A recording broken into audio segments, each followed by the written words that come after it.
Growing up, Lennon and I loved watching the History Channel series Ancient Aliens. Because of this, we decided to dedicate every episode on the Nines to properly honor our past. I don't think I did that right. Anyways, I don't know. we each pick a different episode to discuss what happened in said episode. Yes, we do. This week, Lennon discusses ancient structures all over the globe and the unexplained means in which they were created. What forgotten technology was used to create these structures, and what were their purpose? And I will be discussing who really influenced the Mayan culture, fitting for this episode, and what clues have been found in their statues to prove this. So, hop on your transport ships and wave hi to Giorgio as we discuss Ancient Aliens, Volume 6. Volume 6 all the way to episode 59. Wow. Wow. We're going squatching. We're going squatching, bitches.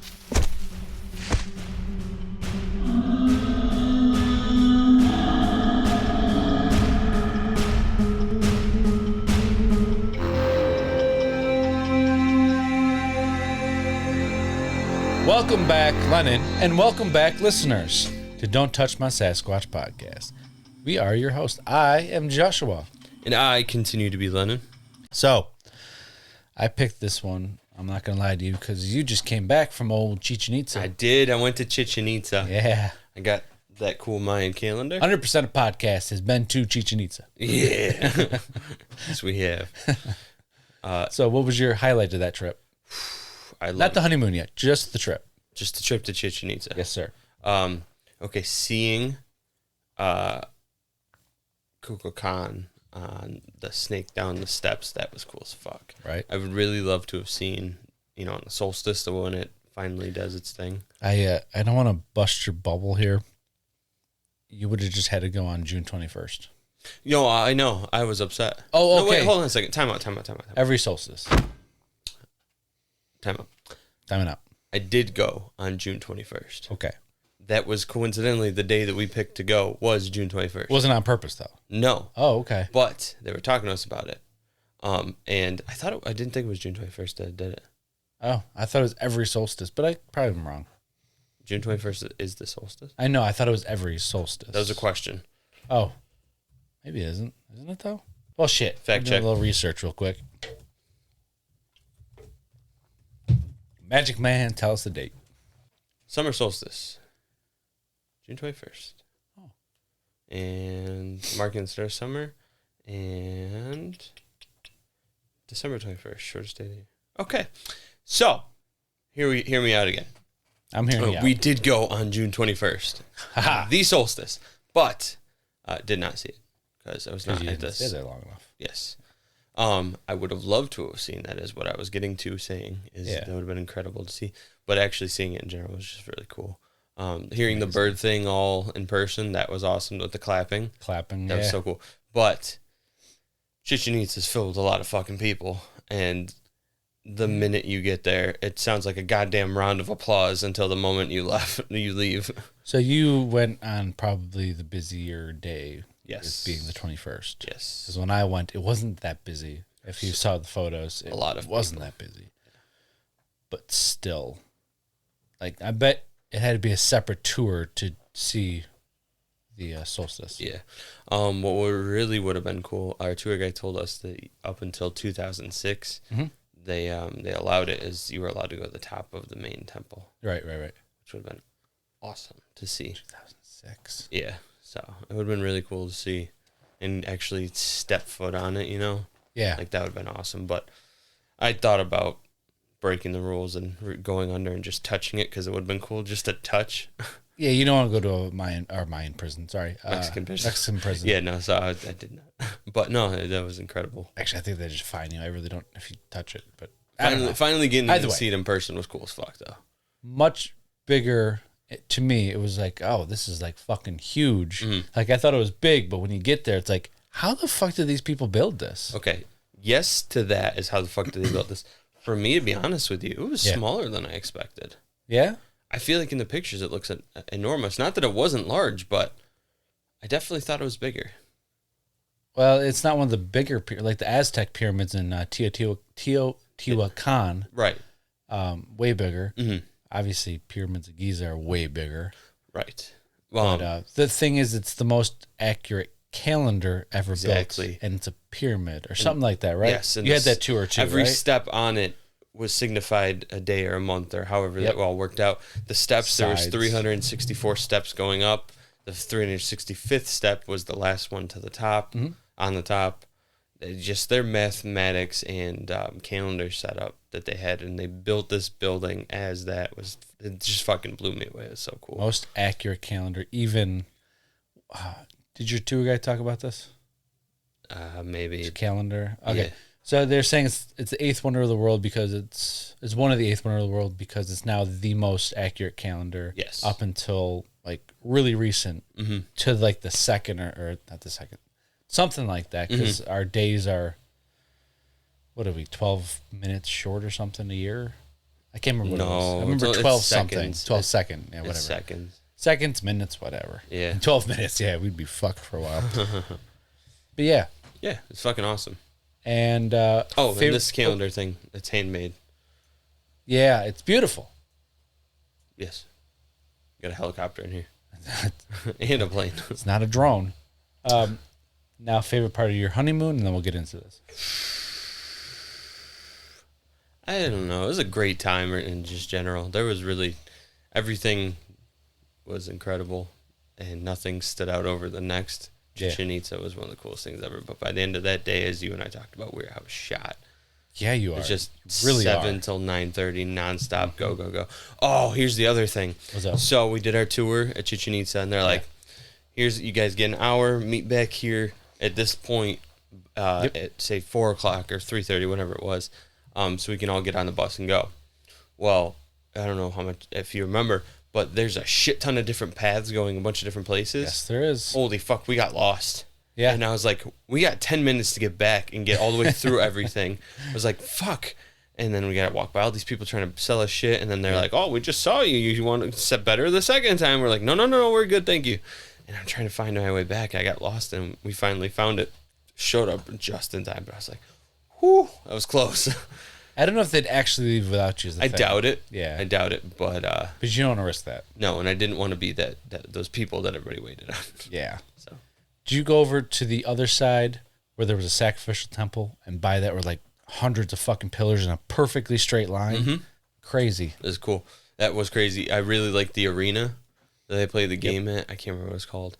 And there were there's hieroglyphs all along, not hieroglyphs, but carvings all along the both sides of the walls, boarding the whole thing. And they said that's the rules of the game and everything. It was just pretty cool. Technically, they'd be hieroglyphs though, because they're pictures depicting words, right? Yeah, you're right. So you're right. Okay. And don't buy the wood. Yeah. That's we got that. Nobody warning. told you us didn't. that. Yeah. Which luckily we didn't anyway. But I wanted one of the whistles they were selling.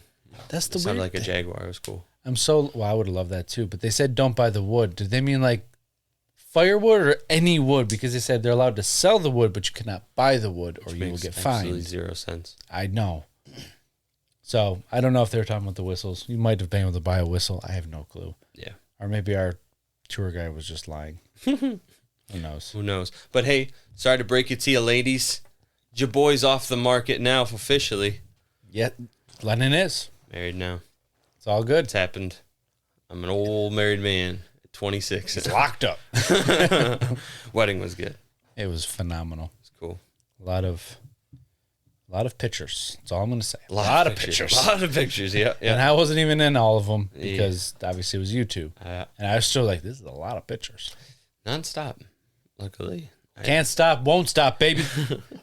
You know what's up? What's up? What episode you pick? I picked season... That was a weird transition. Hey, it's all good. Transition! I like it. Yeah, best Back to the old call days. It right out.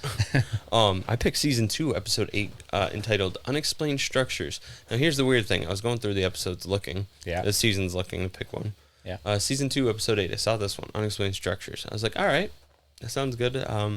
That's a candidate. So I keep going through.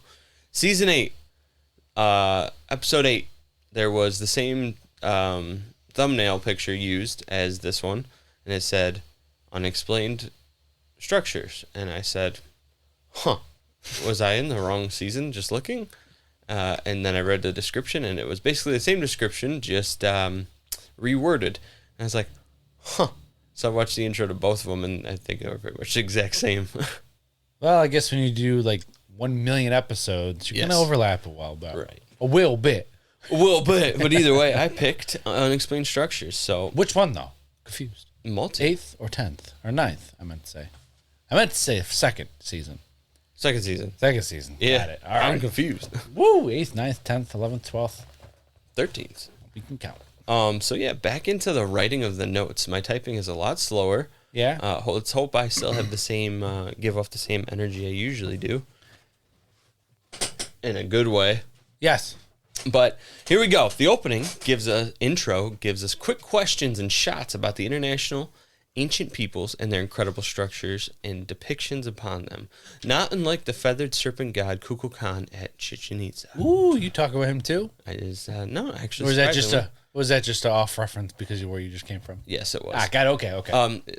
What I really enjoyed was geeking out every time they would flash Chichen Itza. Be like, I was there. I was like, yeah. I did that 2 years ago too. It's like, let's fucking go.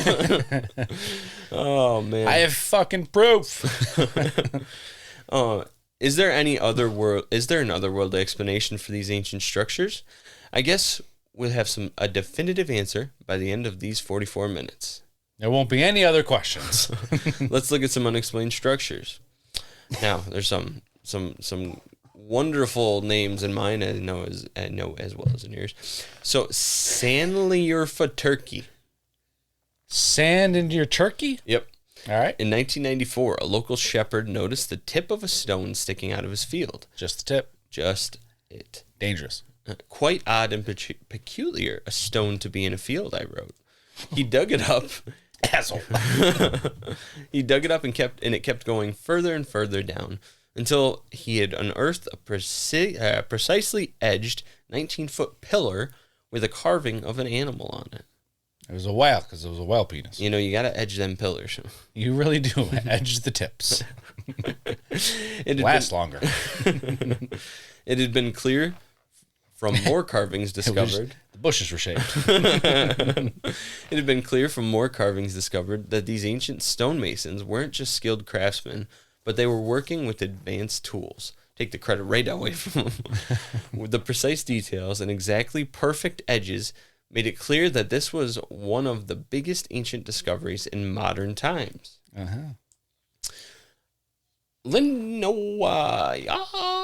how are you?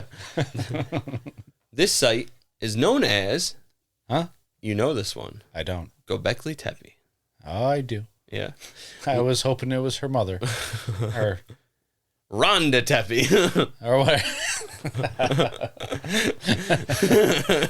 Nice. I was thinking of the message you sent me a couple days ago with the name that you have to say. Oh, yeah. It sounds like they're just drunk slurring the word. Yeah, it's a good one. Linda Moulton Howard tells us that at the time of airing, an archaeology team has been working for 13 years unearthing the site and only uncovered 5% of it. Jesus Christ. Below the ground, they're able to tell what lies. Underneath is a series of stone circles, large, massive structures, and within these circles are 19-foot columns, each weighing an estimated 15 tons, and each carved and chiseled with the same precision detected in the first one. Well, damn. It has been determined through tests that the site is well over 12,000 years old. This puts it at 7,000 years older than the Mesopotamian Fertile Crescent, a place which was long believed to be the cradle of civilization. Now, with the discovery of Gobekli Tepe and Ronda Tepe, this puts it About Steve Tepe. No, fuck him. We don't talk about him anymore. He's stepdad, fucker. Now, with the discovery of Gobekli Tepe, this puts it as the oldest archaeological find of past civilizations on Earth to date. False! Really? So Gobekli Tepe is old as shit. 12,000 years ago. Yeah. Yeah. I did it. We got to cut that. Oh, it's too good. Graham Hancock believes that this is evidence of a long-forgotten chapter of mankind's history. There is surrounding evidence globally through different structures found that there must have been a forgotten age of mankind where these incredible structures were forged and the tools and craftsmanship has been lost to time. Side note, the biblical creation of Earth puts it, Side note, the biblical creation of the Earth is 4,000 years ago. This was constructed 8,000 years prior to that. So do with that as you will. Are you trying to say the Bible's lying? Never. Sorry, folks. Yeah. Oh, it's getting hot in here. Let's take off all your clothes. I'm going to keep it on. What the fuck is buzzing the tower in here? I told you that. Every time it just goes by the light and you see.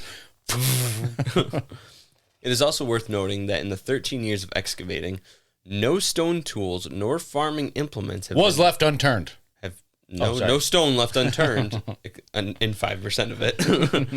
No stone tools nor farming implements have been discovered. Where is the evidence of their creation besides the final product? Which is weird. No tools. Yeah. No, I got no. Well, not some. Yeah. These pillars depict many different types of animals and insects, birds and humans. Incest? I hope the fuck not. Well, you never know back then. They were primitive beings. Yeah, 12,000 years ago. Yeah. It is speculated by one researcher that it may be an artwork catalog similar to the Ark story, Noah's Ark story. Ah, gotcha. It is in the same region where it is believed Noah's Ark came to a final resting place. But before you think we're getting all biblical here. No. I'm just thinking which one, because you have a different one. Right. Different location every other episode. Yes. This is where the fucking ark. Nope. This place. This place. That place. This place. This mountain. Mount Ararat, I think is the word. Ararat. It is similar to the region, I said. But the idea of a great flood is not just specific to Christians. But every fucking religion. Yes, many different civilizations and religions all tell of an ancient great flood. But that is another topic we will discuss on a future episode, the Younger Dryas impact theory posited by Graham Hancock himself. Hancock himself. Yeah. Have you ever heard of the Younger Dryas impact theory? Vaguely, yeah. Okay. Now, it is a topic that does fascinate me, and I've talked to my father about it extensively. It's pretty interesting. Because, like I said, we'll do an episode about it someday. Yeah, I would like to, maybe. It's not really. Well, because we'll do an episode, maybe not really. Actually, we won't. It's not really aliens or anything. But supposedly there was in the Younger Dryas. We'll do it in an episode about something else. Yes, time period. How about that? There was an impact by a meteor, and it caused a massive flood. But maybe that's the explanation for why these different civilizations and different religions all have a flood theory, Right. But who knows? It doesn't have to be biblical, but they could all have a flood. Right. It's just, it could be history. Exactly. But the questions remain. Who built it? How? And how did it stay in such immaculate condition for this long? Well, similar sites from all around the world have been given credit by the native civilizations of these sites to the gods who created them. Okay. I worded that like shit. But you did a great job. Stop. All the civilizations who create these different structures all credit them to the gods. Their gods. Is what I meant. It's always these gods. And in a lot of cases, they are strikingly similar all across the ancient world. Yeah, so, they are. Deep in the Andes, buried in Peru, is where the Inca established their capital city. Yeah. Do you know what the Inca's capital city is? I forgot. Cuzco. Oh, no, I didn't know that. All right. Which survived for over 300 years until Spanish conquistadors ruined everything. Oh, man. Our episodes somehow paired pretty fucking well together. Perfect. We're usually good like that. I don't know why. How does that always happen? I don't know. Could it be that the ancient aliens always talk about the same things? Maybe. Or it's your favorite word. Synchronicity. Shut up! La la la la la. Can't hear you. Oh wait, I can still hear you. Here's my question: did you hate that word as much as you did before I made you watch that one documentary series? Well, first off, let's be clear: you never made me watch it. You suggested it. I watched it. Okay. No, I didn't. No. And then when you use a documentary, when they do a documentary and it's just every other word. And it's like, okay, we fucking get it. It's good. Synchronicity. Oh, God, yeah. I took a shit today. That's a synchronicity. Damn it, I know it. So did I. Jesus Christ. Definitely not a coincidence. Oh, I have a little sweat on our armpit. So do I. So do I. Synchronicity. But 12,000 feet above Cusco lays the ancient fortress of Diego. Sacsayhuaman. Diego's better. Sacsayhuaman? Sacsayhuaman. See what I'm saying? It does sound like it. Hey, Bill, that's a Sacsayhuaman over there. There's this white dude who's got like just a standard Midwest white dude accent and like not accent, but he talks like us. And the way that he nonchalantly pronounced it, he kept saying it, and it sounded like sexy woman. Yeah. So I was dying laughing. I sent that to you. Sexy woman. And he's like, we're here at Sexy Woman. It's his first encounter with a sexy woman. Probably. But these stone walls have secrets that predate the Incas. Yeah. Now it is believed that the stone walls of the fortress were actually built in two phases. In two different time periods by two different civilizations. The Incas are believed to have built out on top of the pre-existing structure, which consists of incredible stone-cut boulders pieced together Tetris style. So they're not uniform like brick laying, where they're you've definitely seen Sacsayhuaman. Ah, have I? Yeah, but you've definitely seen this place before.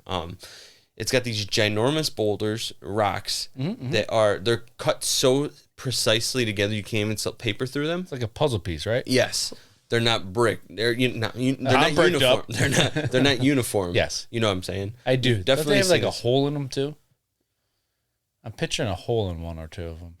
Unless you think of a doorway, I don't know. No, I mean like a little. Doesn't matter. I think I know what you're talking about. Yeah.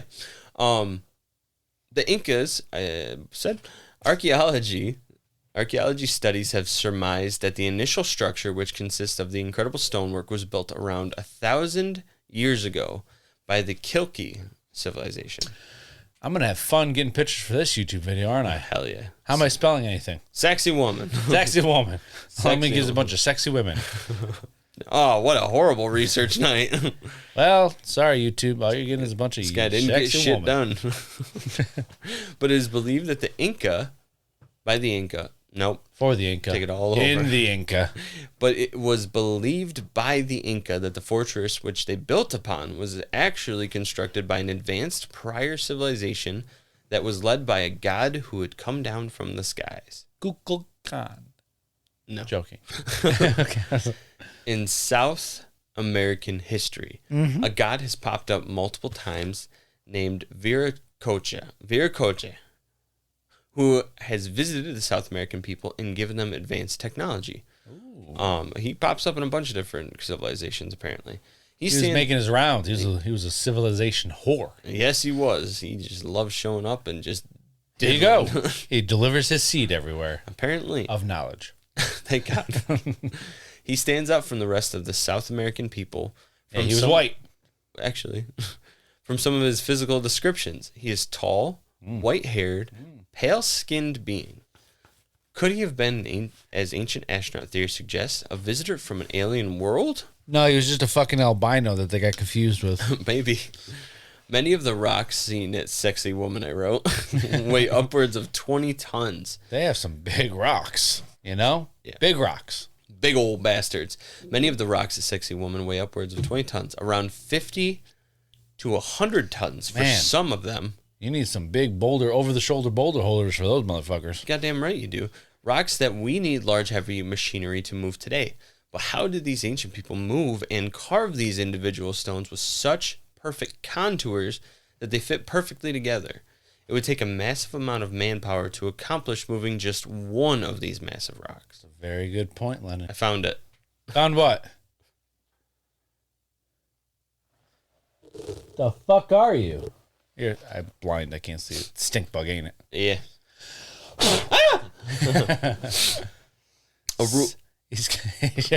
I have to keep track of your camera now because if he goes in front of the camera, Godzilla! Jesus Christ. Oh, shit. He's making a break for it. We're invested in this now. Is he going for it? I've lost sight of him. I kind of hope he does because it would look pretty wild on the camera for you. That'd be a great outtake, wouldn't it? Do you want to get a tissue and take care of it? No. Let him crawl on the camera. It's cool. Let him be! Let him crawl over that He's camera. our third host. Yeah. Hi, guys. Alrighty. Okay. Cool. A general rule of thumb is that it takes 10 to 20 men to move 1 ton of rock. Oh. So the manpower alone would have been insane. Interesting. So if you need to move a 100-ton boulder, and think about it too, this site is 12,000 feet up a mountain. Oh, you're going to need like triple that then. Not saying that they didn't, they might have harvested the rock from the mountain, so. And then rolled it down the hill. That's how they got it down there. We lost another one. Whoa! Stand clear. Come on, Batu. Roll or run on the rock. Batu just sprinting down the mountain. Ah!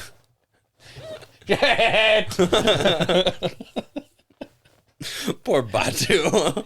Batu's a fast runner, but not faster than that rock. Batu is the fastest runner in his. Was the fastest runner in town. Rest in peace, Batu. Kevin, you're up. Fucking Christ. And then the next guy's Kevin. Batu and Kevin. The Adventures of Batu and Kevin, the runners. Now just Kevin. They're the village's #1 mountain relay team. That's right. Fucking Kevin needs a new team. Waku. You up for the challenge? Oh, fuck. Waku. Oh, my God. That was so good. Nope. He didn't make it either. Oh, shit. Oh, the Jaguar got him.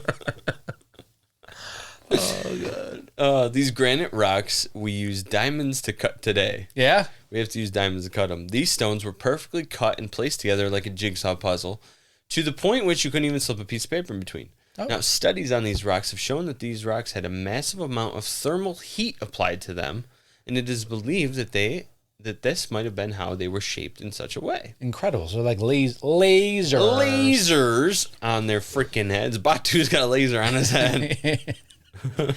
He's actually running backwards. He's the rock cut, buddy. Batu's the only one in the village with a laser. We can't lose him. Fuck, Kevin, can you get a laser strapped to your head? Oh, shit. All right, Waktu, you're up. Oh, man. According to legend of these people. Not the legend of Baktu. Not the legend. Waku. Now, according to legend, a bird is responsible for the construction of these walls. It is said that this bird from the sky carried a chemical in its beak that was capable of melting stone. Interesting. Which is kind of weird. Yeah, what would that be? Right. If it's melting stone, does that mean they're shaping it and then they melt it into a I don't fucking know. Or hear me out. I'm hearing This is just the side of the mountain, and they didn't move anything. They just cut it into blocks with a laser. Laser. You know what I mean? A freaking laser. Right? No, you're right. So, yeah. Transition into the next one. Things that make you say, let's go. Into the next one. Northwest coastline of France. Yeah. Here in the cliff region of Brittany lies the legendary Carnac Stones, a collection of over 3,000 stones protruding from the ground that are arranged in rows and other shapes spread over 2 miles of the countryside. Woo. The legend is that these stones were actually invading Roman legions that Merlin himself turned into stone. Oh. But Merlin and Baktu. Legendary crime-fighting duo. That's right. Baktu found him and Merlin handled him. I'll set him up and you knock him down. Are you really a magician? Every time you go, fire, nothing happens. They just say, what the hell? And they shoot at you. Then we get a little misty fog roll in to set the scene. Can't remember what episode that was. I don't. Might have been another Ancient Aliens one. It's possible. It was. It was when we talked about Merlin. I think it was the last one. Oh, you mean we mentioned Merlin in the episode we talked about Merlin? Yeah. So there's Merlin. Yeah. It was episode 29. Was it? I don't know. I don't know either. 39. But if it wasn't Merlin, 49? Could it be? 79? 69's coming next. It's coming up next. Ancient Aliens. Yeah. But if it wasn't Merlin, then who was it? Batu. It was Batu. Waka waka. How you turned into Fozzie Bear? The hell? What would you Waktu. say? Waktu. Waka waka. That's his catchphrase. He's like Hodor. That's all he says. Oh, you have Hodor in the family. Sorry. A side tangent from the wedding. Modern archaeologists claim that the architects were one step removed from cavemen, and that they were somehow quarrying these massive 200 to 300 ton rocks. Well, then they're not like cavemen, are they? Nope. And placing them in the earth in patterns and shapes. While these rocks look quarried and misshapen, most of them show evidence of tool work, and all of them come to a sharp point at the top. On top of all that, they were also strangely magnetized to the earth. Somehow they got these rocks magnetized. I've seen another Ancient Aliens. Me too. Episode where they talk about that.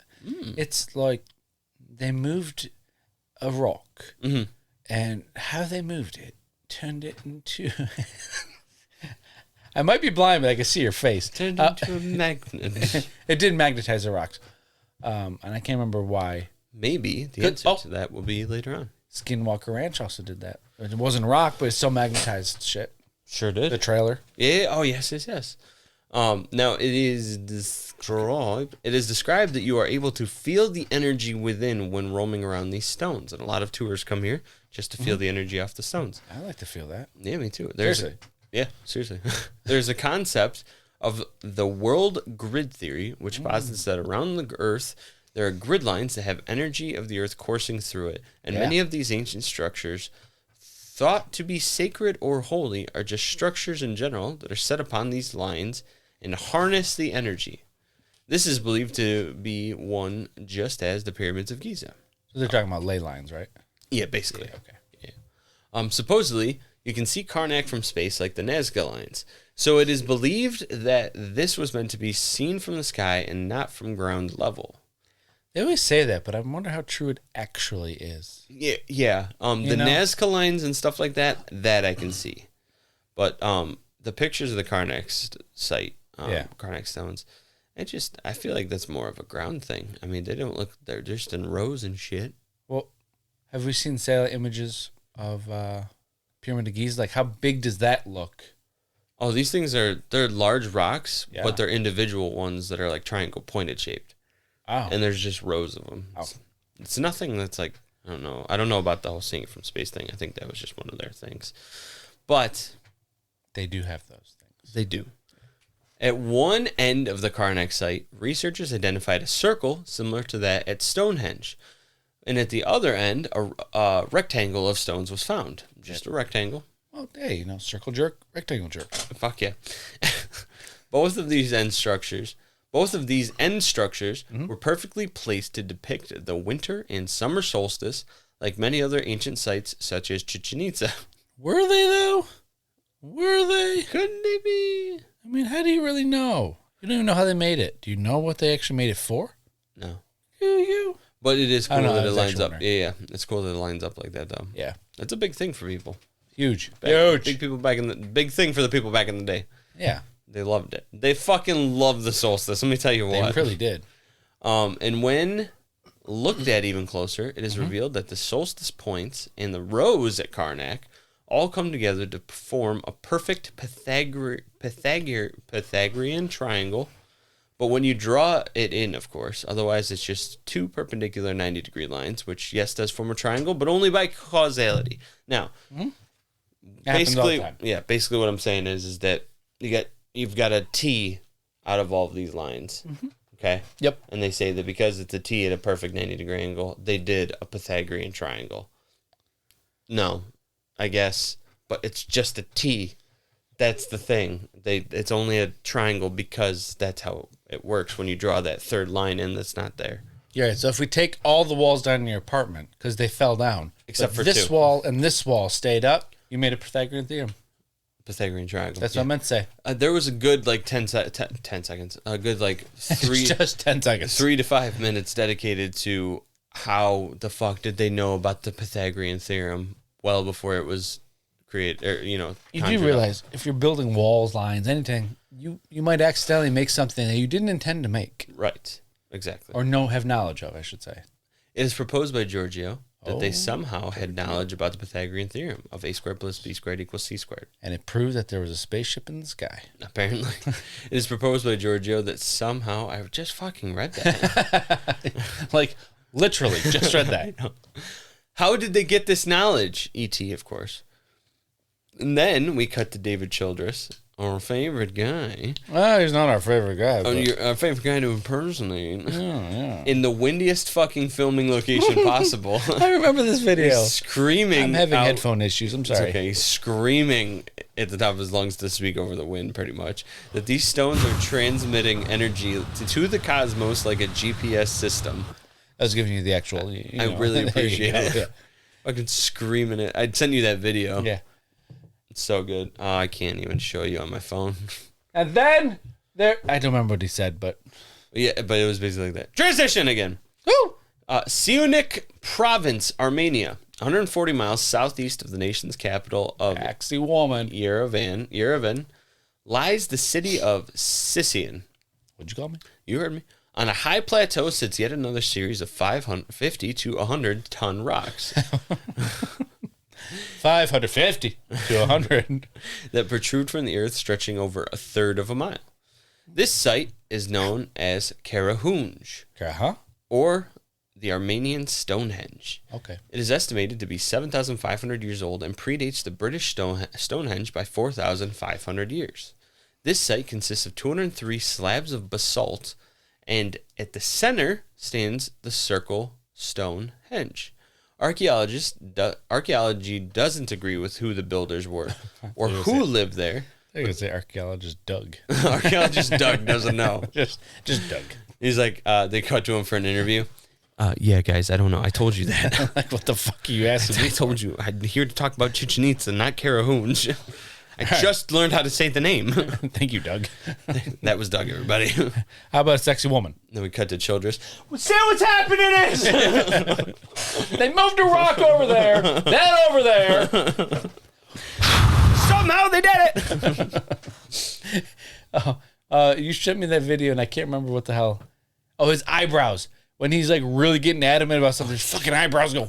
And at the end, he's like, yeah, he was like done with it. He was just, get me the fuck out of here. I want to go back to the Radisson. He didn't have a trailer or anything you could record in? Right. Poor guy. Put him in a green screen. He was leaning up against one of the rocks. He was like, fucking hot out here, guys. Like, did they need to be on site for it? Red-faced and everything.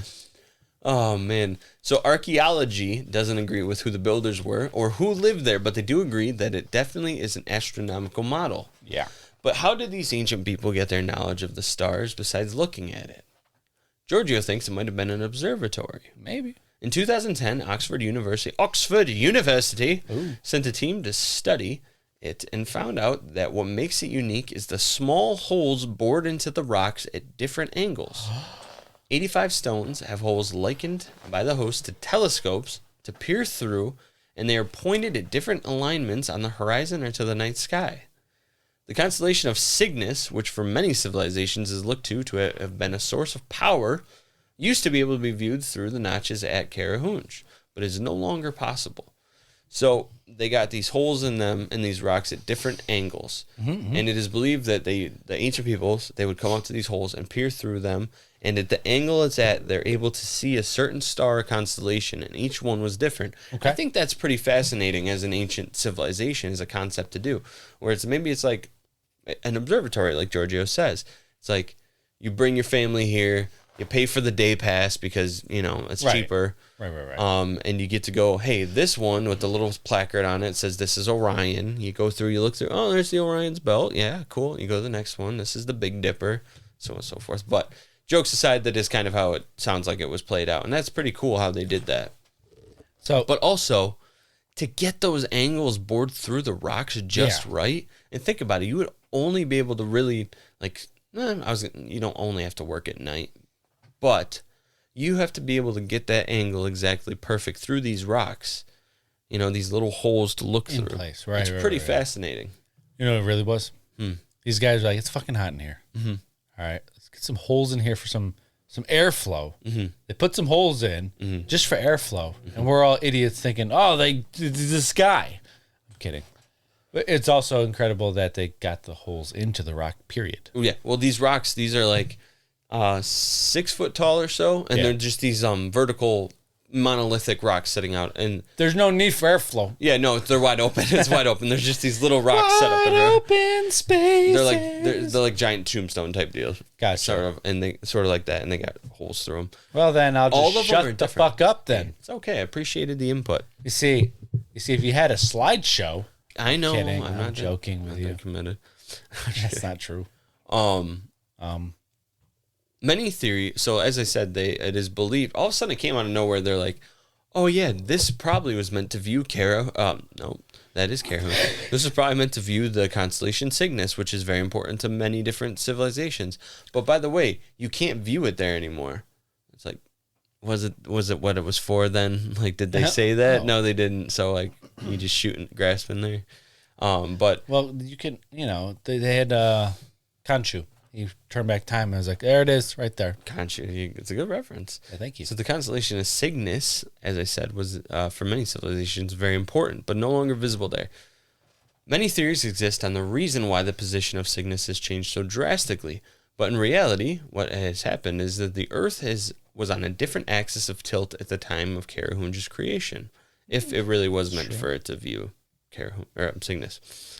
Scientists have calculated that every 26,000 years, the Earth gradually changes its tilt, but some have suggested that these shifts happen much more suddenly and dramatically, causing global-scale natural disasters such as floods, torrential storms, climate changes, and destruction of life. Which you've talked about multiple times in that one guy's theory, and I can't remember his name. I've covered him twice now. Shit. Hapgood's theory. Yes. There it is. Yep. The host theorized that Sacsayhuaman might have been the site of one of the earlier ET arrivals, and that the site was created to watch the skies to keep track of one of the Earth's shifts occurring. But it soon happened. I guess, maybe. No. I think the observatory theory is a lot more credible. Yeah. Looking at the sky. But perhaps... They all seem to. Exactly. But perhaps the petroglyphs in the area could shed some light on the matter. These petroglyphs are from a different time and a different people, not to be confused as one and the same. The stone observatory is from 2,000 to 3,000 years before Jesus Christ, as one of the hosts pointed out. You can just give us a date. Hey, it's Joshua. Yeah. And the petroglyphs are from around 10,000 years before. So these predate them about 8,000 to 7,000 years. Yeah. Good amount. There are thousands upon thousands of humanoid figures depicted on these petroglyphs, some of which are quite distorted and difficult to interpret. The Armenian henge itself has some humanoid-looking carvings on it, on the stone slabs too. Now this is on the observatory. Right. Many have speculated that these are possibly ETs, and some look like a classic gray alien, very strikingly similar. Now that is one thing, it does look like a gray alien. It's got the big eyes and the very oval head. Right. It does look very alien, or gray alien-like. It's always incredible when they have that on the rock, because first off, it takes time to chisel that in the rock. Mm-hmm. Like I've said, either they're really, really, really shitty artists, or they saw something. Or they do. Yeah. But the thing is like, we can depict or look at it and be like, hey, that's a jaguar. We can look at it and be like, that's something else. I literally just forgot every animal in the world. Snake. Something. Exactly. Eagle, bird. Exactly. So, I don't know. And in one of the carvings, two of these beings, the gray alien beings, are together holding up a round disc. What is it? A saucer, maybe? But whatever it was significant enough. It was a tray of food, actually. They were hungry. Whatever it was significant enough for them to carve it into stone. Yeah. It was great food. Great food. Nah. Old Bop and Fred over there. Bop. It made some great pig. Suckling pig. Succulent pig. Oh, but I lost my place. I'm sorry. Our last place we'll head to of ancient aliens is Homestead, Florida. On his episode. Yes. Well, I said ancient aliens because this is a modern structure. Oh. Now, Homestead, Florida. This town is home to one of the most mysterious structures in North America. Here in Homestead lies a stone garden sculpted out of ancient blocks of coral, some of which weigh up to 30 tons. Yeah. This site is called the Coral Castle. Oh, I thought you were going to say the Ancient Aliens Retirement Home. It is spread over several acres, and the stones have intricate designs and sculptures which amaze all who gaze upon it. But this is not an ancient site. This is a modern megalithic structure. In 1923, Ed Leedskalnin, a Latvian... No, not Latvian. Oh, Dr. Doom. Here comes the Invisible Woman. A Latvian immigrant. Oh, I can see how that could be. I can see how that could be fucked up. Yes, began creating what he called Rock Gate Park. Rock Gate Park. But the odd thing was that Leedskalnin claimed he was not using modern technology or equipment to build the park, and more so, he was constructing it on his own. Wait a minute, is this the guy that has like the floating rock? Yeah. Okay. I put in my notes recording because I recorded some stuff to play. All right. Guess what? Your boy can't play it because it's on his phone.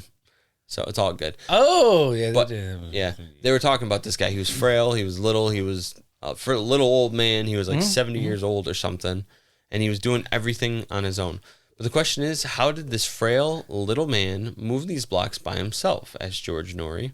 He was barely over 5 foot tall and weighed only 100 pounds. Yeah. He claimed to have carved, moved, and hoisted all of these stones using a makeshift tripod. And there is pictures of it. I think I've seen. Yes. That's also my nickname. Tripod. No, makeshift. He was he would only work at night and wouldn't let anyone watch him work. He claimed to everyone that he knew the secrets of the pyramid. What secrets? What ancient technology? He worked on the Coral Castle until his death in 1951. Fuck, he died. 1951. In his journals, he claimed to have discovered the ancient knowledge of turning stones into weightless objects. Okay, did he tell anybody? No, he did not. But in his journals, and also, here we go, in his pamphlet, Magnetic Current, he describes Earth gravity as magnetism. If you reverse the magnetic forces with a force of electromagnetic frequency, you can flip the gravity and make these heavy objects move at your will with using just a tool. Okay. What was his secret tool? Well, many believe that it may lie within a strange black box seen in many photographs positioned atop his simple tripod. A box that has since disappeared from history. Yeah, the government took it. Of course, it's like Tesla when he died. Yep. A tool he is believed to have created that basically created anti-gravity to move matter through its use. A tool he over and over alluded to as the secrets of the pyramid. Now, where did he obtain this knowledge from? Well, he died taking this information to his grave. And so, too, did all of the ancient civilizations who created megalithic structures that we still study to this day. Well, shit. I want to know. Right? What ancient knowledge was passed to us from E.T.? What answers could this strange knowledge hold of not just our past, but of our future, too? When will we develop and harness this technology? Or has it already been discovered and just kept from us? We may never know. All of those questions were not ancient astronaut theorists. That was your questions. Those are my questions. Bravo. Now, you should work for them. You got better questions. Thank you. Now, this might get cut, but I'm going to read it anyway. You're going to write it right now. I already wrote it. At the end of that, I got thinking about all of these ancient technologies and all the answers we don't have. And like you said, the government took the black box. Probably. Now, a little side note from Lennon's conspiracy brain talking at you. What if everything we want to know, the answers to, everything on aliens, existence, Bigfoot, ancient technologies, current technologies, clean free energy that doesn't destroy the environment, what if all of this will never be shared with us? What if we have stagnated as a mass of an earthly race because the answers will never be shared with us because those in higher positions of power only stand to lose dollars from changing the status quo of our world? What if this greed and lust for power and money has doomed us and the earth to rot and decay and fade away because money is more important than our children and our children's children's future? What if this is why the ET stopped freely and openly visiting with us and sharing these gifts? Because we lost that spark of what it meant to be human. The longing to learn, the freedom and bravery of exploration, and the compassion of looking out for one another as a family. Maybe this is all we will ever be because money is the most important thing, and after 80 years you die and it doesn't matter anymore. It just goes back into circulation into the next shady higher-up's pocket. Yeah. Love Lenin. Nope. I actually 100% agree with everything you just said. Right? Yep. It's really... I've said it many times. Like, we could have, like, all these things. Kodak had... not Kodak, whatever. I'm trying to come up with an example. Of course, I blank out now. But yeah, like free energy in terms of Tesla. Yes, Tesla and his. Everybody would have, but we'd lose power. Or it's not power. Money is. Money is power. Money is power. But I mean, think about the past 50 years, 60 years. Our history in this time is not the same as our history before that. You know what I'm saying? If that makes any sense. Like, we've just stagnated. Like, sure, we've made advancements. Technology. Made a lot of advancements. But only in technology, it feels like. But only in technology, not advancements that technology, you know. Yep. We have electric cars now. That's great. But it's still the same problem of society-wise, you know? I don't know. That was just something I thought about. So... World's fucked. We're fucked. We're done. They say money rules the world, and it's true. It is. So we have many, many ways to actually, not many, many. We have multiple different ways to change cars where it's not fucking oil, but the oil companies would lose so much money that they're like, nah. Here's some more money in the politician pocket. Make sure that we don't go that route. Now we are going towards the electric car route. Yes. Finally. Issue is, we still have a grid system that was built in the 1940s, 1930s. That cannot handle the fucking power. Oh, yeah. We're going to have a ton of brownouts. Yeah. We're going to have a lot of issues. That uses a lot of electric cars. When I put the car chargers in for people's houses, let me tell you guys, if anyone listening is an electrician, let me tell you, if you're looking to get an electric car, I have to put the same amount of the circuit that's the same size as what an electric range a stove will use. Right. And a lot of time people don't have that capacity, so I have to put in a new panel or upgrade a service or something like that. Now, don't get me wrong, it's not like it uses a shit ton of power like your entire house, and you won't notice difference. But the problem is you get enough of these people doing that. That's what I'm saying. Yeah. Our grid can't handle that. Exactly. And our grid in our area, a lot of it's being funneled to New York City, and those are overloaded as it is. And we have, like for example, California uses a lot more of that. They have a shit ton of brownouts, I've heard. I haven't experienced them, but... Yeah. No. Yes and no. Yes. Like, why can't we get better grid system? But until we do, this blind motherfucker over here is going to try his best not to fuck up for you. I just wanted to rhyme, yeah. That's beautiful. I did I did season 14, episode 6. I never wrote the title. Okay. So it's something to do with Mayans. Dope. Episode 14. Nope. Season 14, episode 6. All right. Secrets of the Mayan. Secrets of the Maya. I wrote the title right there. Beautiful. You're a fucking idiot. So we start off in the Yucatan Peninsula, 1549. A fleet of Spanish galleons land on the coast of the New World with a small army of Roman Catholic priests accompanying them. Of course. This was the height of the Inquisition, and they were determined to rescue the pagan souls of the natives for Almighty God. Here's the problem. I fucking hate that shit. They did that all throughout history. They were fine. But the other thing is how can you call this the New World and then say, well, there's natives here that it was their world. Right. You just stole it from them. Exactly. Just whatever. Anyways, we're not getting into that. No. Leading them is a man straight from the Vatican, of course, the fanatical Franciscan friar Diego de Landa. Oh, he's a bad bitch. Yeah, he has a hell of a name, though. During this time, the Vatican was one of the most powerful nations on earth, and because of this, the priest had immense powers. Diego came over wanting to teach the Mayans Christian understandings and principles. B, I must have had something after that and erased everything but B. He wanted to teach the Mayans Christian understandings and principles. B. Yeah, bitch. They're like, hey, come here, we'll share our secrets with you too. Just lay down on this table real quick. Rip the heart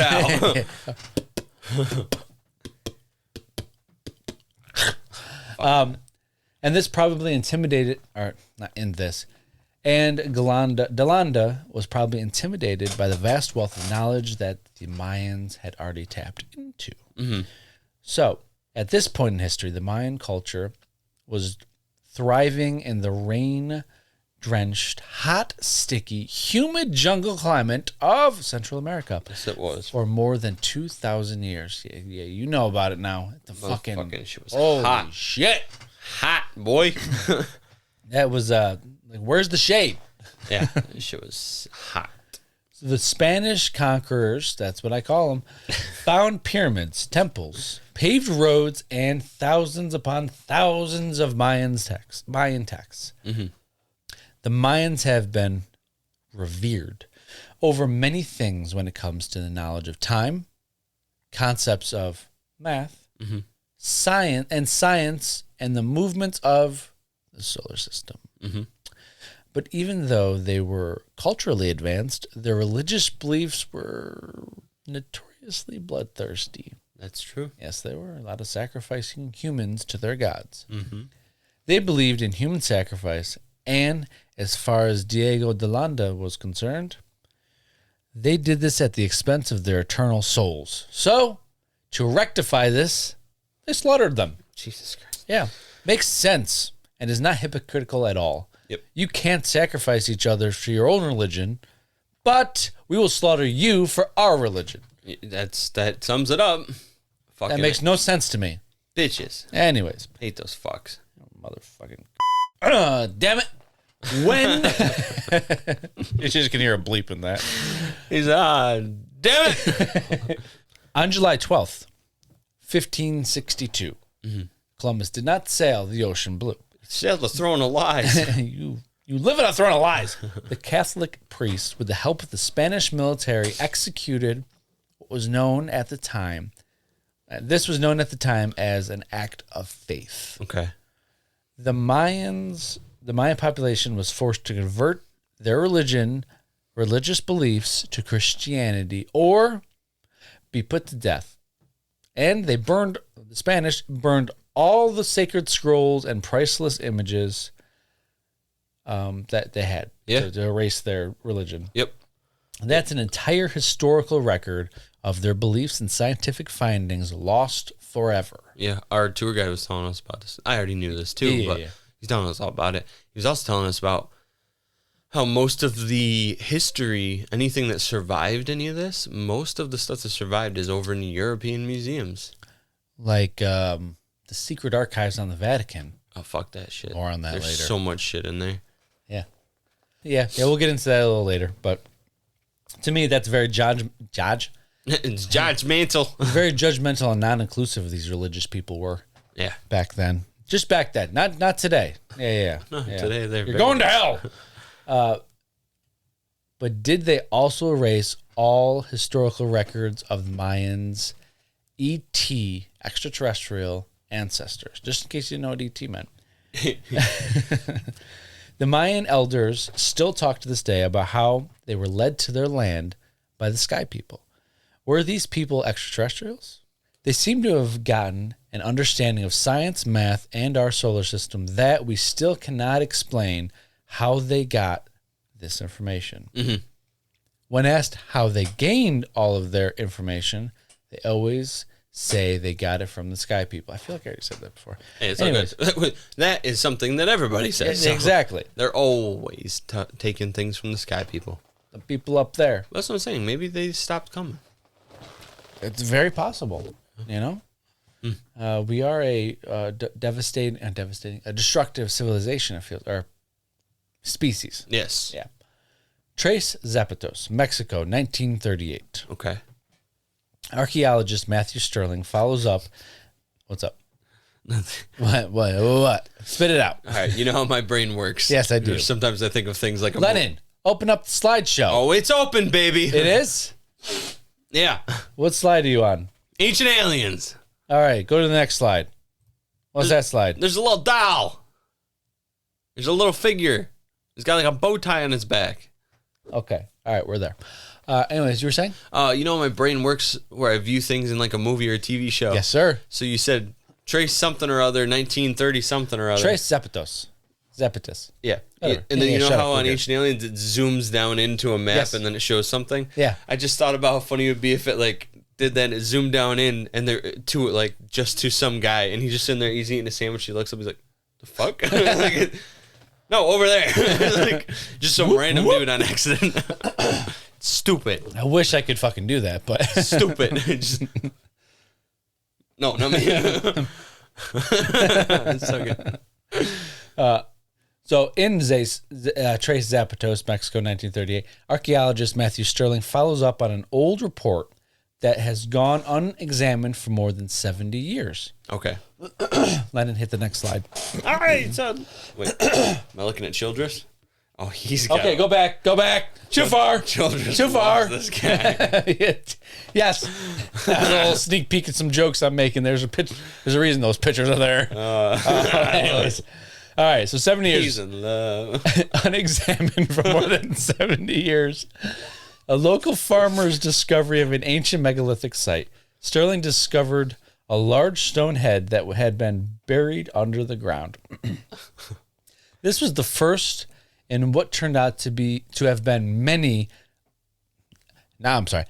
turned out to have been 17 such heads as of the date of this episode, which was 2019. I don't know the exact date. All weighing roughly 8 tons and dating back 3,000 years ago. Or 3,000 years old at that point. They fucking love big rocks. Let me tell you what. They really do. I saw a thing before. I make a joke about that later too. Okay, I saw a joke or a meme before, and it was like ancient people, and then it said existing, and then it said aliens coming down, and they were like, "You guys want to move some fucking rocks?" It's fucking fantastic. No, you don't. Can we move it for you? Can we just do it? You guys like rocks? Show you some shit. Fucking. This suggests they were created by a civilization known as the Olmecs. I've heard of them. The Olmecs are the first complex culture of any size or significance in this part of the world. There was a very sudden and rapid rise of this civilization. Where did the Olmecs come from? Many of the statues depicted what they called African men. The ancient aliens called them African men. That's why I wanted to put that in there. Thank you.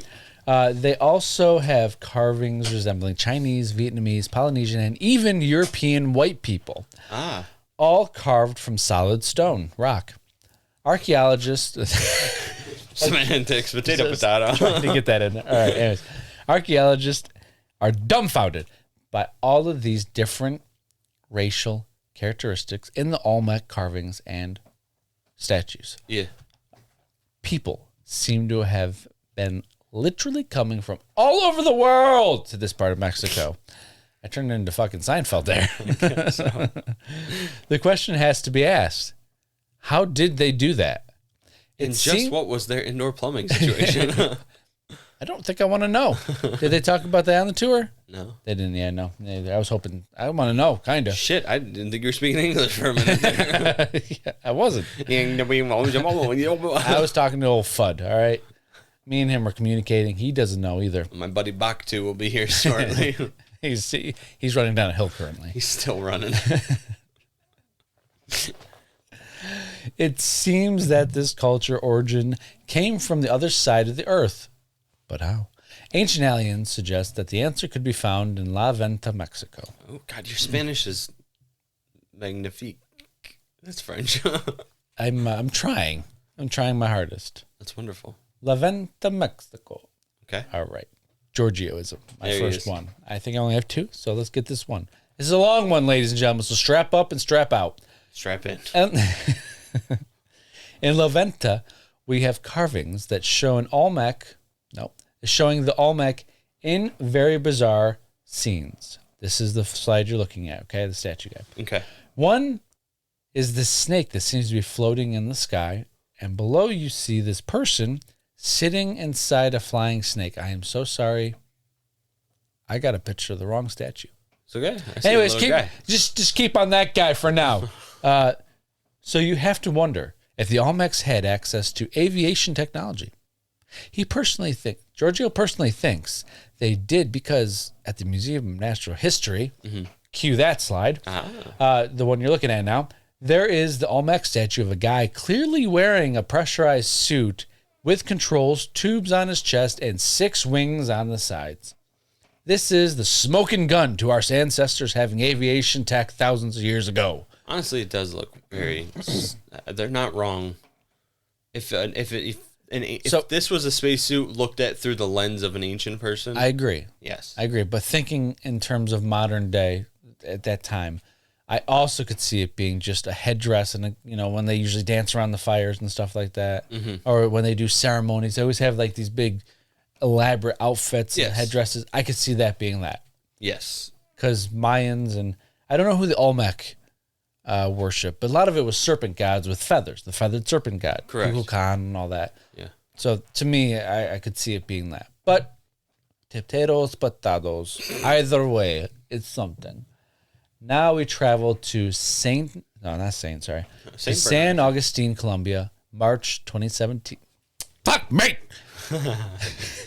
Colombia, March 27th, 2019. All right.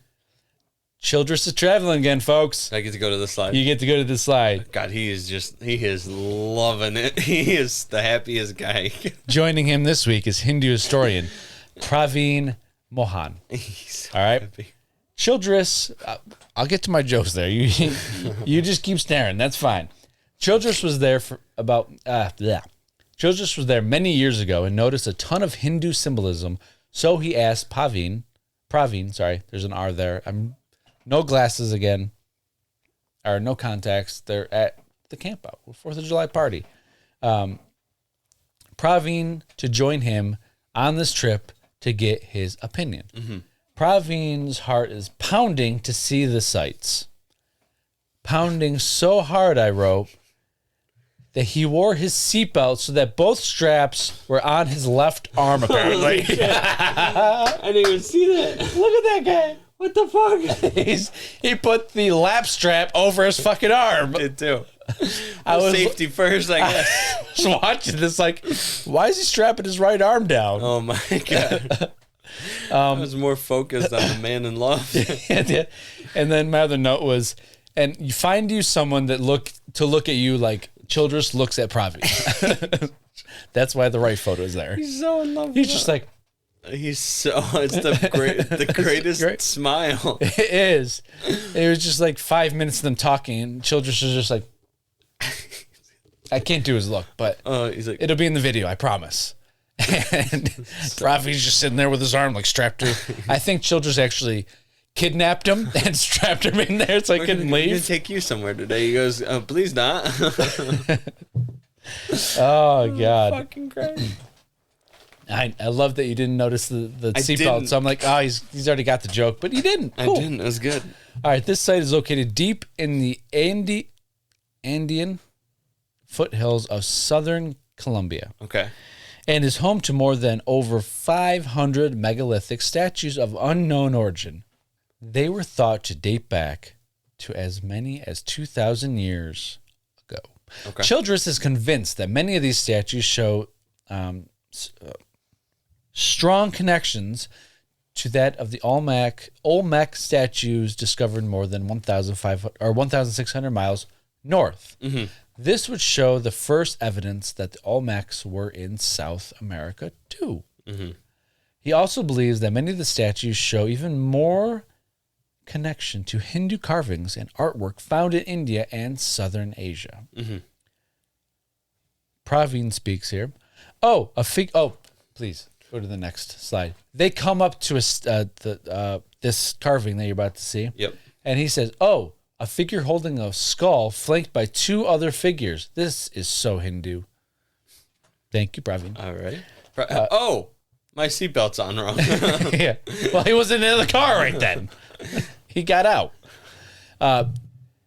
Praveen centered himself, but not me. All right, so Buffalo Bills. Sorry.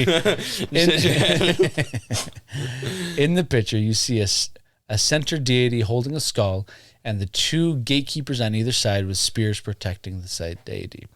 Southern Indian symbolism and is that the right slide? I'm not sure which one I'm looking at here. So you have... I've got a bunch of big faces that... Okay, go to the next slide. I got these out of order. I got another that was face. supposed to be... Yeah, just go to the next one.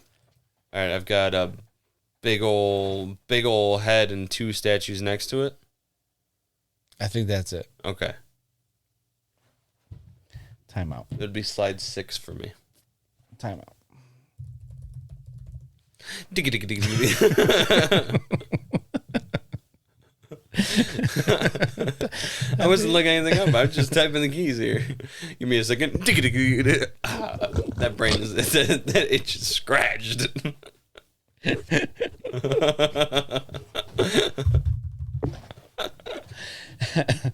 Oh, fuck me. Just give me 1 second. Oh, yeah. So the many different cultures are the ones with the Benny faces.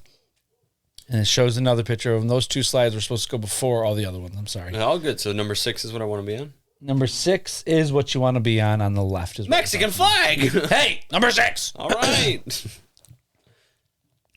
El Perro outside. So I just described it to you. Anyways. Roger that. Main deity shown in the center. If you go to full screen, you really can see it better. If I go to full screen, it ends the camera. You are absolutely correct. Don't go to full screen. I did not. Okay. Main deity is shown with fangs. This is typical of southern India and Shiva, the destroyer god. Next slide. All right. All right. Do you got a eagle with fangs or eagle holding a snake? No, I got like 2 dildo looking figures. Who put this slideshow together? Go to the next one. We're gonna have to go back to that Got slide. a fat ass eagle. There it is. Okay. Next, they move over to another statue. The statue is an eagle holding a snake in its talon, and its mouth and its talons. Yeah. Yeah. Praveen pipes up.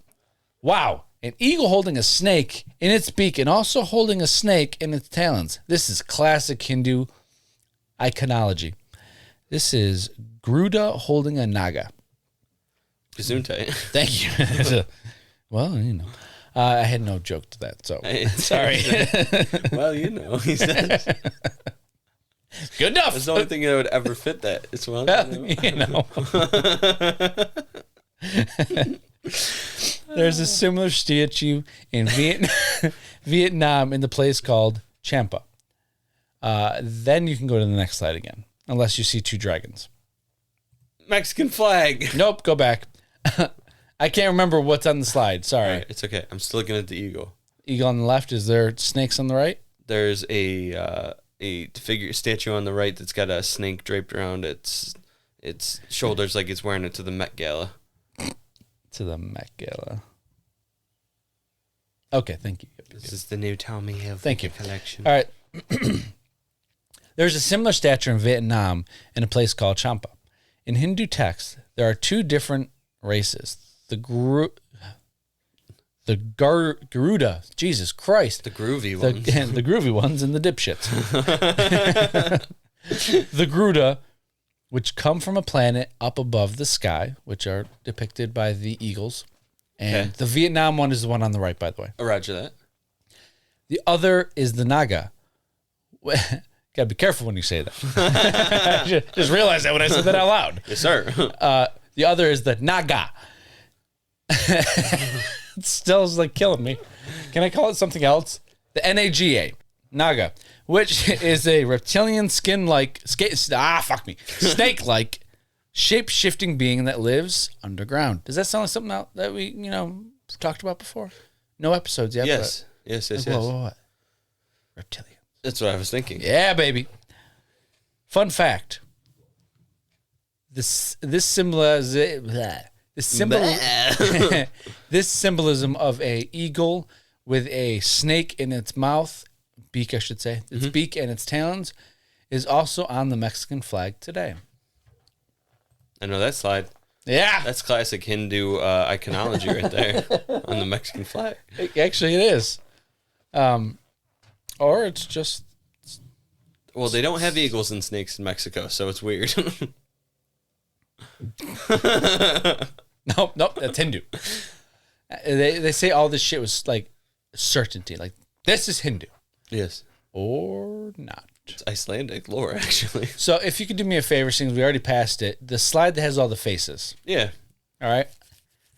That's the one that shows Chinese, that shows African, that shows Vietnamese. They do have many statues what shows different races, it looks like. Yeah. Now, if you go to the slide after that, they tried to compare this with Hindu. Now, look at those two statues. Yeah. How similar do they look to you? That's my question. Not nearly at all. Yeah. Yeah? Am I right or wrong? The nose looks similar, and then everything else looks completely different. Yeah, it's... And even the nose is different. Yeah. That makes sense. Yeah. Well, I mean, so that's what they're trying to connect. Well, if you look at it too, the one on the left is very two-dimensional type. And like obviously, yes, it does have protrusion and stuff. It's very two-dimensional shape. The eyes, it's more of just line carving. Yeah. Whereas the one on the right has depth and structure and contours and so shapes. it's even different styles. But Yes. even going out of the styles still, though, like the faces don't look similar Faces to are me. different, very different. So to me, I don't know what they were trying to get at there. I think they're trying to connect A and B and skipping over C. And I said that wrong. Trying to connect A and C and skipping over B type of deal. Yeah. I don't know what I was going with that. I'm getting hot and it's getting to me. Yes, me too.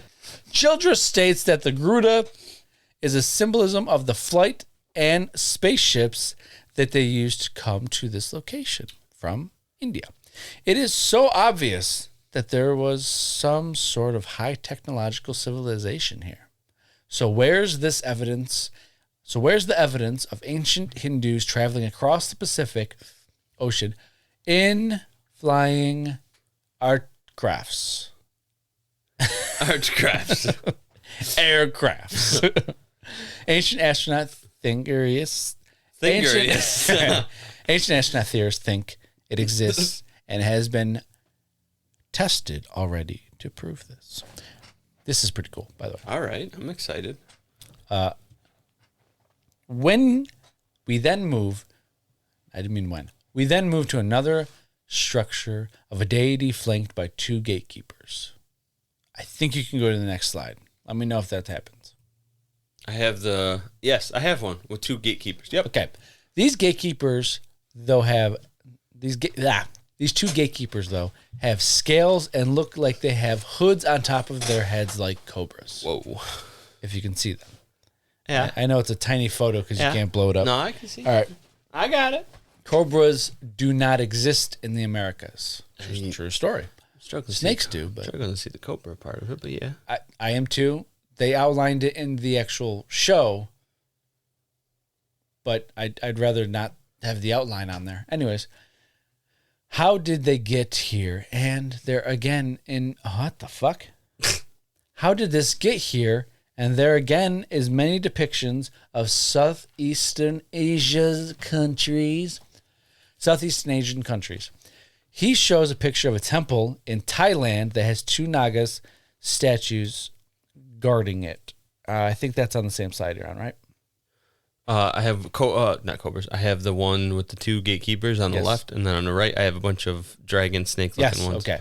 So there's also feathered serpents like Kukulkan statue.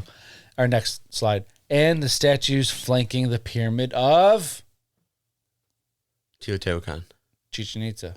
Oh, Did you go to the next slide? no. Oh, that's why I said you can go to the next There he is! I saw him! yeah, I stood next to that guy. It's pretty dope. God, it was so cool. Ancient astronaut theorists believe that Kukulkan is not depicting a serpent. It's not depicted anywhere. He's not depicted as a serpent, though, but a spaceman wearing a spacesuit in his spaceship. Go to the next slide, Lennon. They see the presence of a human face often emerging from the mouth of the serpent as a helmeted astronaut, similar to the Bomanas. Bumblebee tuna, I love Bumblebee. Sorry.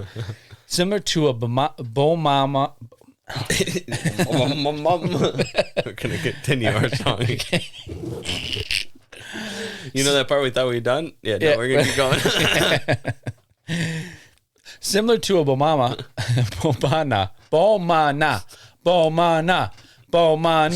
similar to a bomana in Hindu tradition. All right.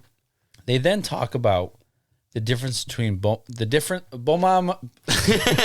Here we go again. Okay, I practice a God's name out the wazoo, but fucking bomanas I can't say. Bomanas. Banana. It's not that hard.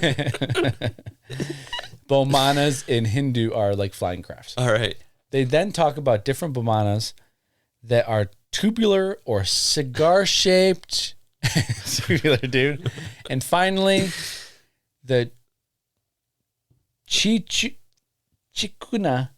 Ah, that's right, because I was thinking Hakuna Matata. See, okay, anyways. Finally, the chikuna bomana. He said that. I was like, Hakuna Matata. The chikuna bomana. Please go to the next slide. That has wings and a tail fin. This leads to an account in the 1900s of a. You looking at the one with the wings and the tail fin? It's got a lighthouse on top? Yeah. To me, that looks like a boat. What does it look like to you? It looks like a boat to me. Yeah. Well, that's a flying ship, apparently. Okay. Aircraft. Awesome. Yep. I don't know. It's very aerodynamic. It really is.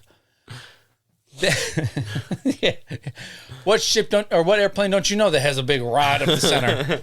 Anyways, this leads into the account of the early 1900s of the gold bomana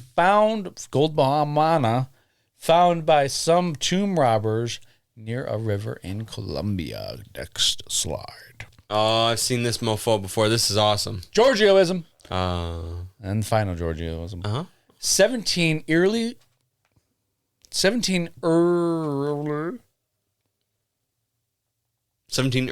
Hold on. 17 eerie looking modern day airplanes is what they look like. Yes.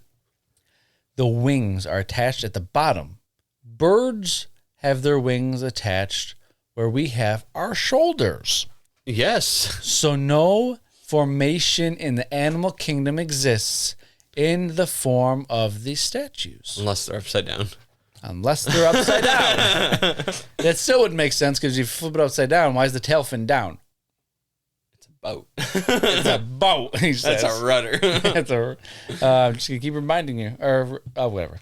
In 1996, two engineers took a couple of shits. I'm joking. Probably. Statistically, yes.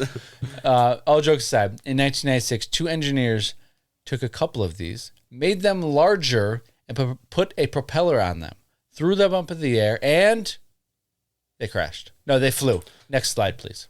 I don't have a video of it. Sorry. There's screen grabs of a video of a plane flying. Yes. That's on this one still. It actually... Oh, that's the one then. All right, yeah. They actually flew, and they were showing a video of it just flying around, and I thought that was pretty cool. It is dope. It literally is... They just blew it up to a bigger thing, and then they put a propeller on it. That's really cool.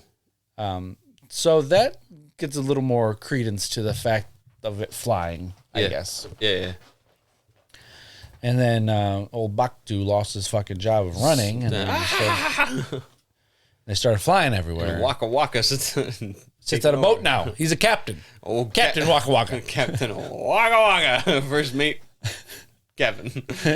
Kevin? Kevin, the first mate. Kevin. He's actually a pineapple. He's been a pineapple this whole time. Oh, man. It's like Wilson from Castaway. Yes. Now we shift to a character in the Hindu text called Maya. I don't think you have any more slides, do you? I do. I have 3 more slides. You do? Okay, well, we'll get there. Just be patient. Now we shift to a character in the Hindu text called Maya, as proof that these figurines are representations of what the Hindu people on the other side of the world call bomanas. In Hindu, Maya means illusion or god of illusion, and this was given to the Hindu king, a Hindu king, not the Hindu king. There wasn't just one. Okay. Because he was able to create these magical illusions.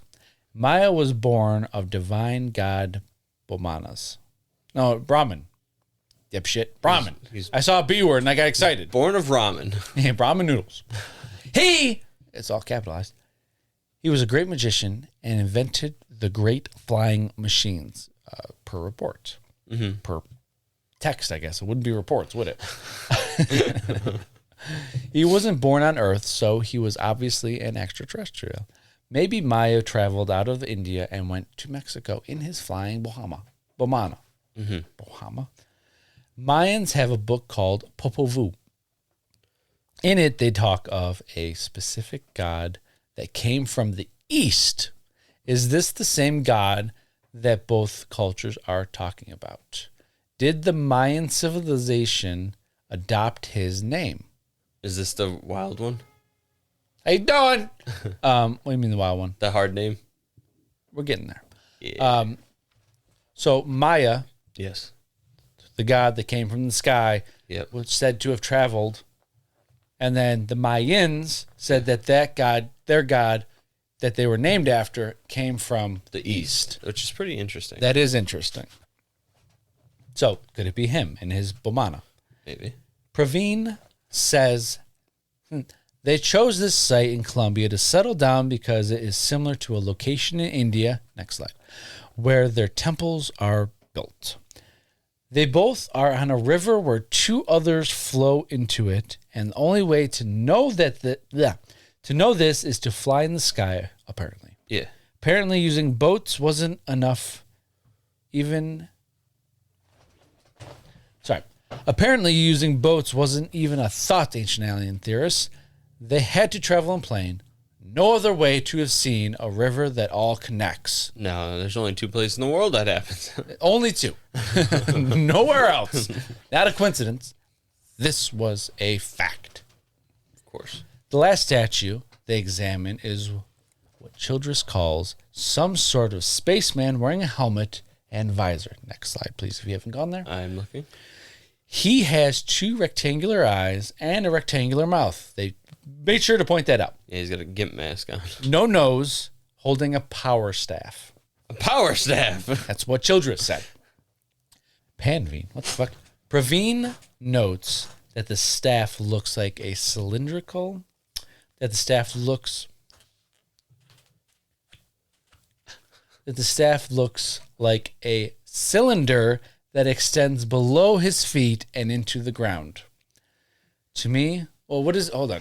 Before I say what it looks like, what do you think that statue looks like to you? Does it look like someone mining the earth? Does it look like a spaceman holding a power staff? Something else? It's just some dude holding a stick. Possibly. Maybe he's wearing a mask and he has a flute. It could have been like a fucking walking stick. Maybe he had a bum knee or something. Right? To me, it looks like a stripper on a pole or just a person holding a staff. Maybe. Standing on a rock that it was built from. That's true. Yeah, no, yeah. I don't know where they're coming up with all these. It's a power staff, damn it. Nope. He's digging for ore. We'll find out in a second. Okay, you ready for this, God? Yeah. Praveen mentions a god with a name that I'm going to absolutely butcher. Yep, here we go. Swindakada Bedawa. There you go. Swindakada Bedawa. Nice. Swidina Karda Bedawa. One of those have got to be right. We're moving on. God of gold. He's the god of gold. Sorry. All right.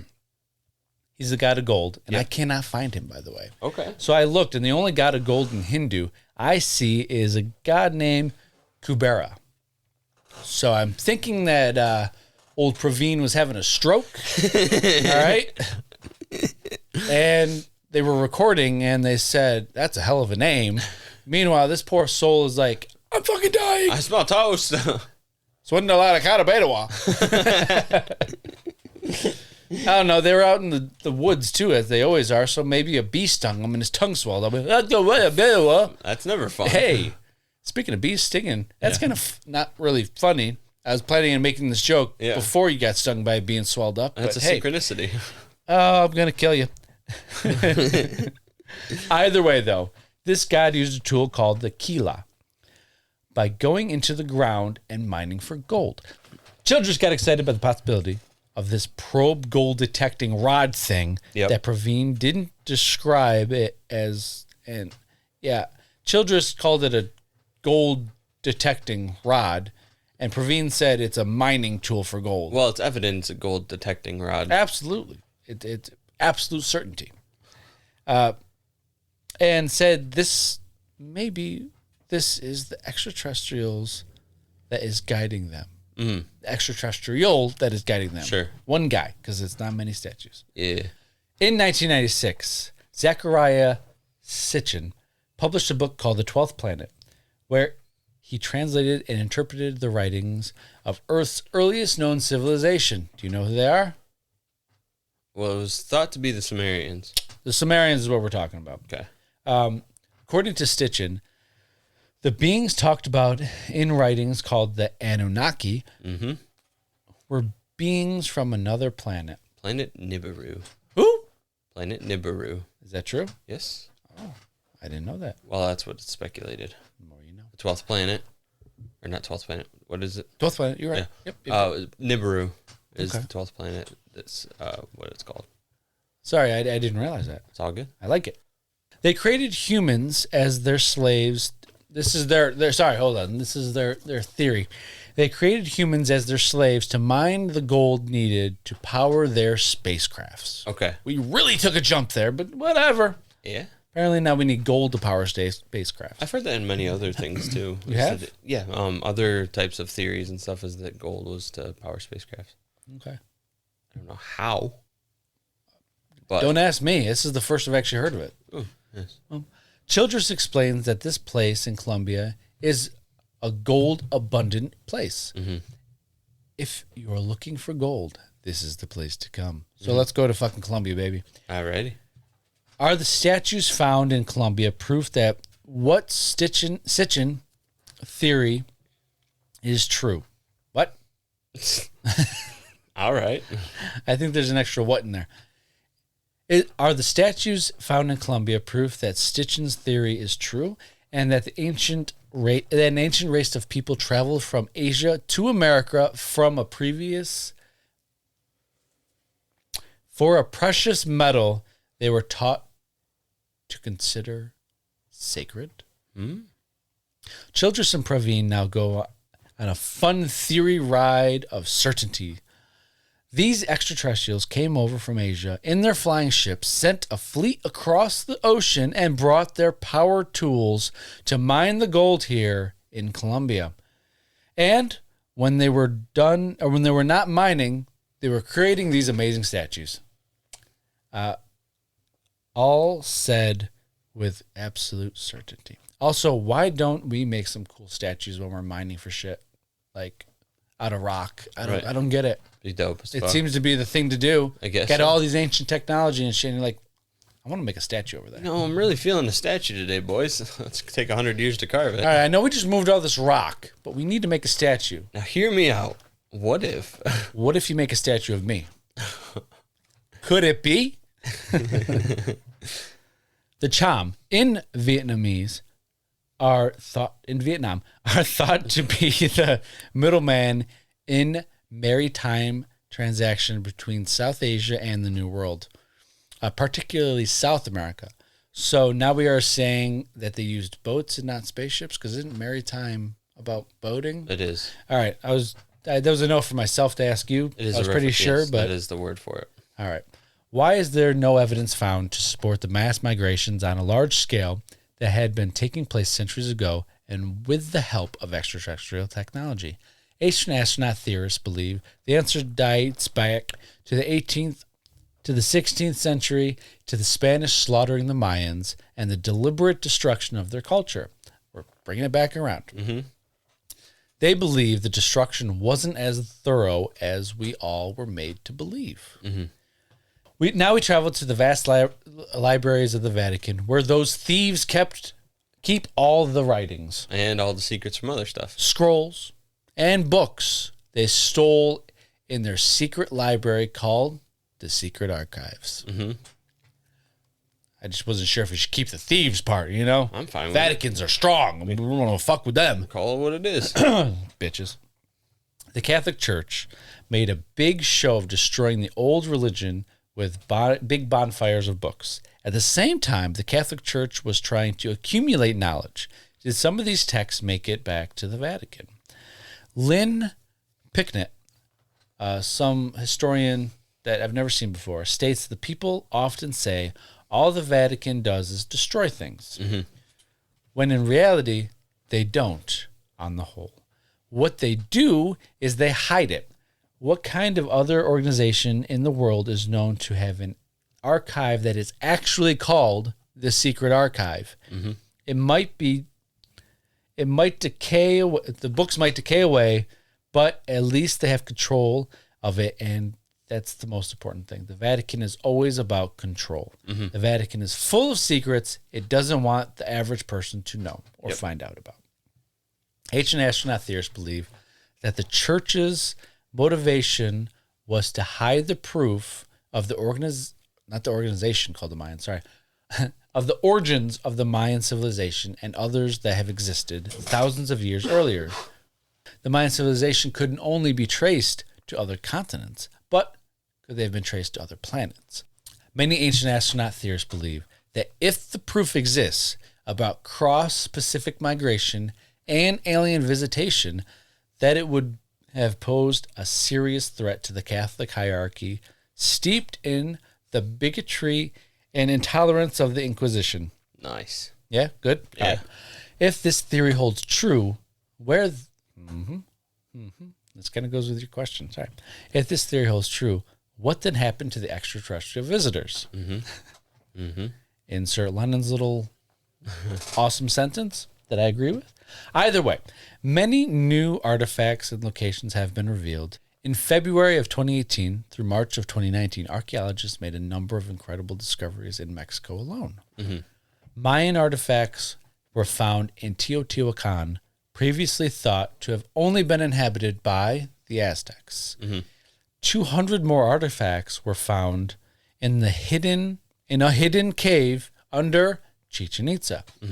And LiDAR scanning uncovered an ancient city under the dense jungle that is the size of Manhattan. Fucking giant. We now close with one last Georgianism. We have only now begun a new era of discovery, and he predicts thousands as of yet undiscovered sites have finally and will finally see the light of day. If you have a puzzle with 1,000 pieces, and this makes a lot of sense, in order to see the final picture, you don't need to lay down 1,000 pieces. If you lay down 980 pieces, he guarantees you will see the bigger picture. Oh, yeah. And that is true. That is. As that's a good way of putting it. Puzzle people doing it. Yeah, it's puzzle people doing it. Sorry. We're puzzle people. Big puzzle guys. Yeah. Yeah. Got one in there. Yeah, it makes complete sense. Yes. You don't need all the pieces together to form a story. But let's not jump to conclusions like they seem to always do. Yeah, sure. You Especially can do it in this episode. Yeah, sure you can do it off 980, but you sure can't do it off of 2. Exactly. Yeah. So I found that a very fascinating episode. Yeah. All right, bro. See him out. See him out. Well, ladies, gentlemen, squatches and Spanish conquistadors that fucking steal shit. Goddamn Vatican. Did you kiss the mic? I did. That's why I thought you were liking it or laughing at it. I was, because I thought that's what you did. Thank you all so much for listening to this week's episode. Share a kiss. Kiss it on your phone. If you would like to reach out to us and let us know your thoughts or opinions, you can do so by finding us on Instagram, Reddit, Facebook, and on our YouTube channel. Hit the subscribe button for auto downloads to listen first thing every Monday morning, because you need us in your ear holes on your boring drive in, or just whenever, who knows. All the time. You could be cooking dinner. Could be working out. That's when I listen to us. Oh, you listen to us? I don't. Thank you. I mean, I do because I have to. Yes. That sounds bad still. You know what I mean? I know what you mean. I don't bloat our stats. It's all good. It's all good. Thank you to all of our Patreon members who help keep this podcast a reality. Yes, thank you. We are grateful for your continued support. If you haven't yet become a member and would like what to the support fuck are you us, doing? Right? Join now. Head over to our Patreon, and if you're feeling a little classy, check out our merch section on our website to visually show your sport to your friends and family. Got a lot of great stuff up there. And now that we're back. Back for a couple weeks till we actually go on vacation. But again. yes. We got some more. Maybe we'll have some more stuff up there. Who knows? Yes, sir. I can see clearly now. The glasses are on. Drop us a 5-star rating and write us a review. Tell us what you love and how you're enjoying the show. Share us on your socials. Tell your crypto-loving friends and family about us. Subscribe. Or people that like to laugh. Yeah, or anybody in general, yeah. Hit the bell on YouTube and like the videos. That will help us, as well as all of this helps us to grow and bring you even more great content for you to enjoy. And expand and maybe get out of this fucking bedroom. Yes. That would help. It would help. It would help. Join us next Monday for our next incredible episode. You may write us, rate us, review us, but remember to always stay curious, be vigilant, and don't touch my Sasquatch. Don't do it. He's flying around with Cinda Quenda Bedawa. The sexy woman. Yeah, sassy woman. Peace. See ya. I forgot about the peace. Oh, God. See ya.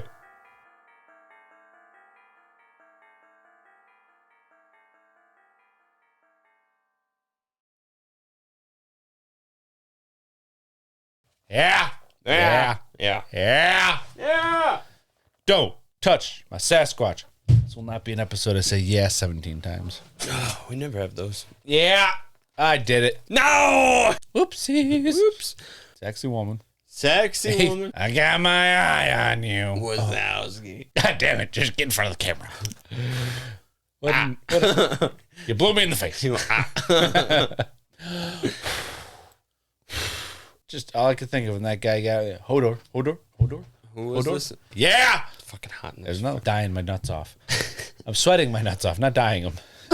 Yeah, they're blue now. That totally gets cut from everything. Of course, I got you though. Why the fuck didn't I see that? How did I not catch that? Buffalo Bills. I skipped a whole paragraph after the Mexican flag at the possibility of this pro golding digging shika fucking dick mother shit whore. God damn it, I messed that line up. Yeah. Jesus Christ, Josh. Mm-hmm. Recording so we can get the AC on. Get going. I love it. He's camera shy, guys. He's camera shy. We're out of practice, ladies and gentlemen. Whoa, it might happen. Goddamn hurricane in here. That on my bingo card. I hate you and love you at the same time.